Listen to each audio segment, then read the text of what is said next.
ગુજરાતમાં નકલી વસ્તુઓ ઝડપાવવી એ હવે કોઈ નવાઈની વાત રહી નથી. ક્યારેક નકલી પનીર, ક્યારેક ભેળસેળયુક્ત મસાલા, તો ક્યારેક નકલી દસ્તાવેજોના કિસ્સા અને હવે દેશી ઘીના નામે કેમિકલ પીરસવાનો આ કાળો કારોબાર.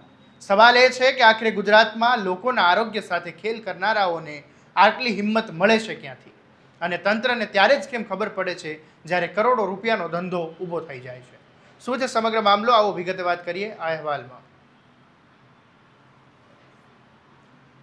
નમસ્કાર, હું છું આસિફ કાદરી અને સ્વમાન સાથે તમારું સ્વાગત છે. ગાંધીનગર રેન્જના પોલીસ આઈજી છે જે વિરેન્દ્રસિંહ યાદવ, તેમની ટીમે છત્રાલમાં જે જીઆઈડીસી આવેલી છે ત્યાં હેપી ઓઇલ ઇન્ડસ્ટ્રી નામની એક કંપનીમાં દરોડો પાડ્યો હતો. પોલીસની કાર્યવાહી દરમિયાન જે ખુલાસા થયા તે ખરેખર ચોંકાવનારા છે. આ ફેક્ટરીમાં સામાન્ય પામ ઓઇલમાંથી આરએમ ઇનન્સર અને બીટી નેગેટિવ જેવા કેમિકલ ભેળવીને ઘી જેવી સુગંધ અને સ્ટ્રક્ચર આપવામાં આવતું હતું અને ત્યારબાદ આ પ્રોડક્ટને અલગ અલગ વેપારીઓને સપ્લાય કરવામાં આવતી હતી અને તેના પર જાણીતી બ્રાન્ડના લેબલ લગાવીને બજારમાં દેશી ઘીના નામે આ પ્રોડક્ટને વેચવામાં આવતી હતી. દરોડા દરમિયાન પોલીસે પામ ઓઇલ, કેમિકલ મશીનરીઝ અને એ સમગ્ર સામગ્રી સહિતની અંદાજે 1,67,00,000 રૂપિયાનો મુદ્દામાલ કબજે કર્યો છે. તપાસમાં સામે આવ્યું કે અહીંથી દર મહિને અંદાજે 30,000 લીટર જેટલી પ્રોડક્ટ બજારમાં મોકલવામાં આવતી હતી. એટલે સવાલ એ છે કે જો આ આંકડો સાચો હોય તો કેટલા સમયથી લોકો અજાણતા ભેળસેળયુક્ત ઘીનો ઉપયોગ કરતા હશે? આ સમગ્ર કેસમાં મુખ્ય આરોપી જનકકુમાર ભાવસાર અને સામે કલોલ તાલુકા પોલીસ સ્ટેશનમાં ગુનો નોંધવામાં આવ્યો છે. તપાસમાં સામે આવ્યું કે આરોપી અગાઉ વર્ષ 2024માં પણ ભેળસેળના સામાનનો જે કેસ હોય તેમાં પકડાઈ ચૂક્યો હતો. એટલે પ્રશ્ન એ છે કે એક વખત કાર્યવાહી થયા પછી પણ ફરીવાર આ ધંધો શરૂ કરવાની હિંમત આરોપીઓમાં આવતી ક્યાંથી હશે? ફૂડ અને ડ્રગ્સ વિભાગ એફએસએલની ટીમ ઘટના સ્થળ પરથી નમૂના લઈને તપાસ શરૂ કરી. હવે લેબોરેટરી રિપોર્ટ બાદ જ સ્પષ્ટ થશે કે આ પ્રોડક્ટ માનવ આરોગ્ય માટે કેટલી જોખમી હતી. આ મામલે વિરેન્દ્રસિંહ યાદવે શું કહ્યું એ સાંભળી લો. ગઈકાલે ગાંધીનગર જિલ્લાના કલોલ તાલુકા પોલીસ સ્ટેશન વિસ્તારમાં આવેલ છત્રાલ જીઆઈડીસી ખાતે યોગેશ્વર એસ્ટેટમાં જનક ભાવસર નામનો માણસ હેપી ઓઇલ ઇન્ડસ્ટ્રીઝ નામની ફેક્ટરી ચલાવતો હતો.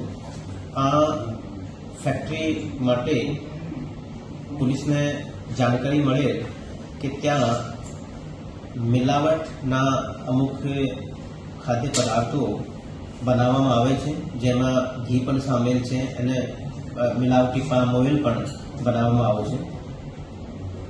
આ ઇન્ફોર્મેશનને આધારે ત્યાં ગઈકાલે પોલીસ દ્વારા રેડ કરવામાં આવે અને સાથે સાથે એફએસએલના અધિકારીઓ અને ફૂડ એન્ડ ડ્રગ્સના અધિકારીઓને પણ સાથે બોલાવવામાં આવે અને પંચો પણ રાખવામાં આવે અને તમામની હાજરીમાં ત્યાં પંચનામું કરવામાં આવેલ અને અલગ અલગ જે પણ કેમિકલ મળ્યા ત્યાં અને અલગ અલગ જે તૈયાર માલ મટીરિયલ પણ હતો આનું પણ સેમ્પલ લેવામાં આવે.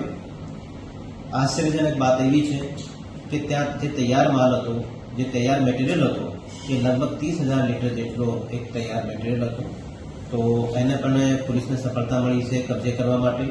એની અલાવા લગભગ 78 લેક્સનું કેમિકલ્સ પણ ત્યાં પોલીસ કબજે કરેલ છે અને ટોટલ મુદ્દામાલની વેલ્યુ ગણવામાં આવે તો લગભગ 1,67 લાખનું જે મિલાવટી ઘી, પામ ઓઇલ અને અન્ય કેમિકલ્સ કબજે કરવામાં આવેલ છે. એ જનક ભાવસર નામના માણસનું જે એન્ટિસિડન્ટ ચેક કરતા એવું જાણવા મળે છે કે 2024માં પણ નકલી ઘી માટેનો એક ગુનો જાણવા જો કડીમાં દાખલ કરવામાં આવેલ હતી અને પછી ત્યાંની જે કડીમાં જે રેડ કરવામાં આવેલ પોલીસ દ્વારા એના પછી એ હોઈ શકે કે કલોલ તરફથી એક નવી જે છેકની એ ફેક્ટરી ખોલેલ હોય. આ ગોડાઉન જે લોકોના નામે છે એ લોકો ખોખરા વિસ્તારના રહેવાસી છે. એ બીજા લોકોના નામે એ ગોડાઉન રાખતો હતો અને પછી ત્યાં એ આ ગોડાઉનમાં આ ફેક્ટરી ચલાવતો હતો. આ બાબતે ઊંડાણપૂર્વક તપાસ હાલ કરવામાં આવી રહી છે અને સાથે સાથે કોઈ પણ ફેક્ટરી એવી કોઈ પણ વિસ્તારમાં ચાલતી હશે અને કોઈ પણ પ્રકારની માહિતી મળશે તો આના ઉપર જે મિલાવટી જે ઘી, મિલાવટી કેમિકલની સાથે મિલાવટી પામ ઓઇલ અને ઘી બનાવવાની કોઈ પણ ફેક્ટરી રહેશે તો એના ઉપર પોલીસ કડકમાં કડક કાર્યવાહી કરશે. પોલીસ દ્વારા રેડો કરવામાં આવેલ છે અને મારા દ્વારા તમામ મારી રેન્જમાં એસપીસીઓને અને અન્ય અધિકારીઓને સૂચના પણ કરવામાં આવેલ છે કે એવા પણ જે પણ કોઈ લોકો હોય જે લોકોના સ્વાસ્થ્ય સાથે છેડા કરતા હોય આ લોકોને બિલકુલ કાયદાકીય રીતે અને એક સબક શીખવવાનું રહેશે અને કડકમાં કડક આ લોકો પર કાર્યવાહી પોલીસ દ્વારા કરવામાં આવશે.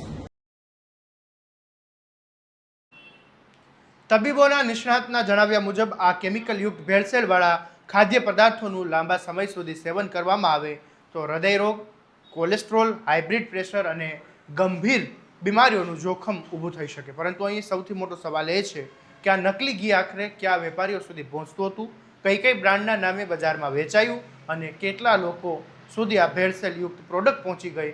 હાલ ગાંધીનગરની રેન્જ આઈજી છે, તેમની ટીમ છે તે સમગ્ર સપ્લાય ચેનની તપાસ કરી રહી છે. કોણ માલ ખરીદતું હતું, ક્યાં વેચાતું હતું અને આખા નેટવર્કમાં અન્ય કોણ કોણ સામેલ છે તે દિશામાં તપાસ આગળ ચાલી રહી છે.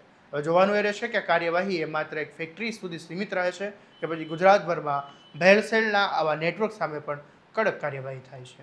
આ સમગ્ર મામલે તમારું શું કહેવું છે અમને કોમેન્ટમાં જરૂરથી જણાવજો અને આવા જ દરેક અપડેટ માટે તમારા સ્વમાનને લાઇક, શેર અને સબસ્ક્રાઇબ કરવાનું ભૂલતા નહીં.